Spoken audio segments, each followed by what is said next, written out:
오늘 꽂힌 한 문장은 다음과 같다. 바르흐 스피노자의 우리는 쾌락을 억제해야 행복한 것이 아니라 행복해야지 쾌락을 억제할 수 있다. 쾌락과 행복에 대한 깊은 코찰이 담긴 문장으로 스피노자는 즐기는 것을 억제해야만 행복을 누릴 수 있는 것이 아니라 오히려 행복한 상태에서 쾌락을 억제할 수 있는 것이 중요하다 하였고, 쾌락을 좇는 것이 행복을 찾는 길이 아니라는 주장을 펼쳤다. 즉 내면의 행복과 만족이 있을 때 우리는 외부적인 쾌락이나 즉각적인 만족을 추구하는 것을 자연스럽게 억제하게 된다. 이러한 관점은 스토아 철학이나 불교에서 찾아볼 수 있는데 이들 모두 내면의 평온함과 만족을 중시한다. 스토아 철학에서는 욕구를 통제함으로써 정신적인 자유를 얻을 수 있다고 보며, 불교에서는 내면의 욕구와 집착을 놓아주는 것이 고통에서 벗어나는 길이라고 가르친다. 스피노자의 주요 메시지로는 우리가 쾌락을 쫓는다고 해서 반드시 행복해지는 것이 아니라는 점을 강조하고 있다. 또한 자기 자신을 통제하고 이성적으로 행동하며 올바른 선택을 하는 것이 진정한 행복을 찾는 길이라는 메시지가 담겨 있다. 가끔은 부족해야 행복할 때가 있다. 부족함이나 결핍을 경험함으로써 우리는 더 큰 만족감과 행복을 느낄 수 있다. 이러한 경험은 우리에게 겸손함을 가르치고 우리가 보유한 것들에 대한 감사함을 느끼게 한다. 때로는 너무 편안하거나 너무 만족스러운 상태에서는 우리의 성장이나 발전이 일어나지 않을 수 있다. 부족함은 우리에게 동기부여를 주고 새로운 목표를 세우게 하며 우리가 가진 것들을 더욱 가치 있게 여기게 한다. 그러나 중요한 점은 부족함이 지나치게 깊어지거나 지속될 경우 부정적인 영향을 줄 수 있다는 것이다. 적당한 균형을 유지하면서 부족함을 경험하고 그것을 통해 성장하며 동시에 우리가 가진 것들에 대해 감사하고 즐길 줄 아는 것이 중요하다. 철학자 존 스튜어트 밀은 행복하냐고 스스로에게 물어보라. 그러면 곧 행복하지 않게 될 것이다 라는 말로 쾌락의 역설을 설명했다. 행복은 다른 목표들을 추구하는 과정에서 부수적으로 얻어지는 것이지 직접적으로 얻으려고 해서는 안 되는 결과를 나타낸다. 즉 어떤 활동에 몰두하거나 자신 또는 타인의 삶을 개선하기 위한 노력과 가치 있는 목표를 추구하는 과정에서 행복을 경험할 수 있다는 것이다. 밀의 이런 견해는 그가 공리주의 철학을 발전시키면서 중요하게 여긴 생각이다. 공리주의는 행동의 옳고 그름을 결정짓는 기준으로 최대 다수의 최대 행복을 추구하는 것을 제시한다. 그는 자서전에서 자신이 20살 무렵 무엇에도 쾌감을 느끼지 못하는 상태에 빠지게 되어 내적 교양의 질을 높이는 예술 등 질적 쾌락의 중요성을 인식했다고 한다. 즉 단순한 쾌락의 추구보다는 더 높은 즐거움인 정신적, 지적 만족을 중시했다. 밀은 이것을 고급 쾌락이라고 불렀다. 트렌드 코리아 2024에서는 10대 트렌드 중 하나로 도파민을 꼽았다. 도파민은 도파민과 파밍을 결합한 합성어이다.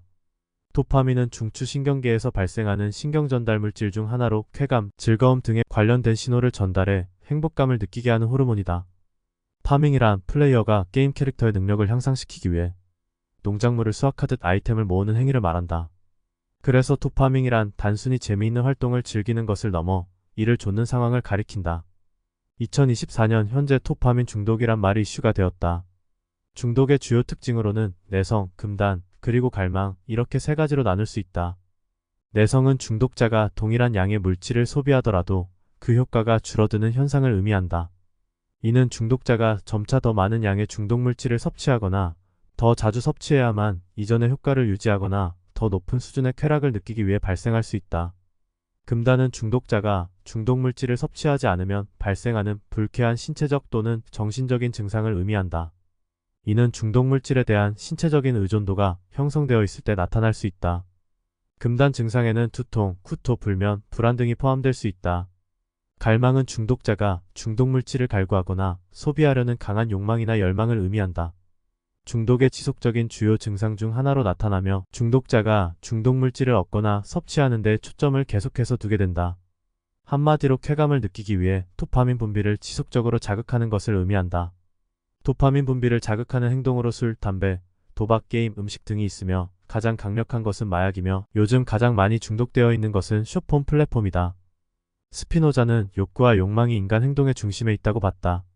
그는 욕망을 인간의 본성적인 부분으로 간주하고 중독이란 욕구와 욕망을 충족시키기 위해 발생하는 행동으로 정의했다.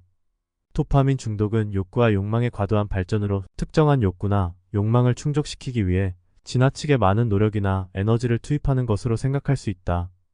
이는 욕구나 욕망이 인간의 행동을 지배하고 정신적, 신체적 건강을 해칠 수 있는 결과를 초래할 수 있다. 스피노자의 관점에서 도파민 중독 문제에 대처하는 하나의 방법은 생명 활동에 대한 보상 시스템을 재조정하는 것이다.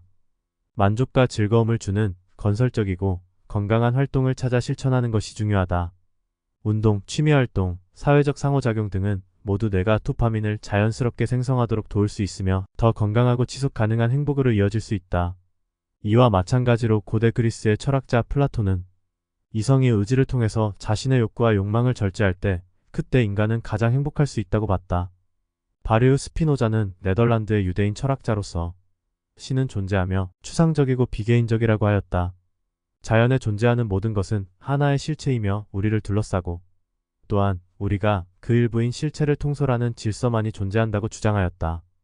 한마디로 신과 자연을 같은 실체의 두 가지 이름으로 보았다. 스피노자의 가장 유명한 저서는 에티카이며 사후에 출판되었다. 이 작품은 인간 존재의 본질과 자유의지, 인간 정신과 감정, 도덕과 윤리에 대한 근본적인 논의를 담고 있다. 스피노자는 에티카에서 욕망을 어떤 것을 사랑함에 따라 인간의 본성에 따른 활동 또는 욕망이라고 정의하였다. 여기서 사랑은 어떤 것을 긍정적으로 추구하는 감정적 경향성을 의미한다고 볼 수 있다. 즉, 스피노자는 욕망을 갖는 것이 인간의 행위 능력을 증진시키는 원인이 되고 이는 우리가 추구하는 목표나 행동의 방향을 결정짓는다고 설명한다. 인간은 본능적으로 욕망에 따라 행동하며 이러한 욕망은 이성과 긴밀하게 연결된다.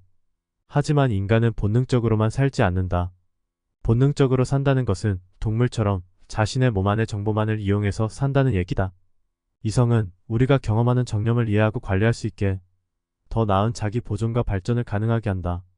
이성은 욕망을 조절하고 인도하여 우리가 더 높은 형태의 자기 실현을 달성하도록 돕는다. 불교에서는 기쁨과 슬픔의 폭을 줄이는 것을 수행이라고 부른다. 행복이라고 했을 때 떠올리는 대부분의 것들을 대개 쾌락으로 분류하고 이를 최대한 절제하는 삶을 추구하는 것이다. 그리고 그러한 감정의 폭이 없고 아무런 흔들림이 없는 상태를 해탈이라고 부른다. 내면적인 평화와 안정이 진정한 행복의 근원이라고 가르치고 있다. 쾌락은 일시적이고 변화무쌍하며 번뇌와 고통을 초래할 수 있지만 내면적인 평화와 안정은 우리가 외부적인 조건에 좌우되지 않고 내면적인 안정과 만족을 얻을 수 있게 해준다. 고대 그리스 철학자로서 쾌락주의를 대표하는 인물인 에피쿠로스는 육체의 일시적인 쾌락이 아니라 정신의 지속적인 쾌락이 중요하다고 하였다. 그는 인간의 삶에서 쾌락을 중시하고 그것이 인간 행동의 주된 목적이라고 주장했다. 그의 관점에서 쾌락은 단순히 육체적인 즐거움에만 국한되지 않았다. 그는 오히려 정신적인 쾌락이 더욱 중요하다고 봤다. 에피쿠로스는 정신적인 쾌락을 통해 우리의 삶을 더욱 풍요롭게 만들 수 있다고 주장하였다. 그에게는 지적인 만족과 우정, 지식의 증진, 정신적인 성장이 진정한 쾌락의 근원이라고 하였다. 이러한 정신적인 쾌락은 일시적인 육체적 쾌락보다 더욱 지속적이고 깊은 만족감을 준다. 이러한 에피쿠로스의 관점은 단순한 육체적 쾌락에만 의존하는 것이 아니라 정신적이고 심리적인 쾌락을 추구하고 강조함으로써 더욱 풍성하고 의미 있는 인간의 삶을 이룰 수 있다는 것을 강조하였다.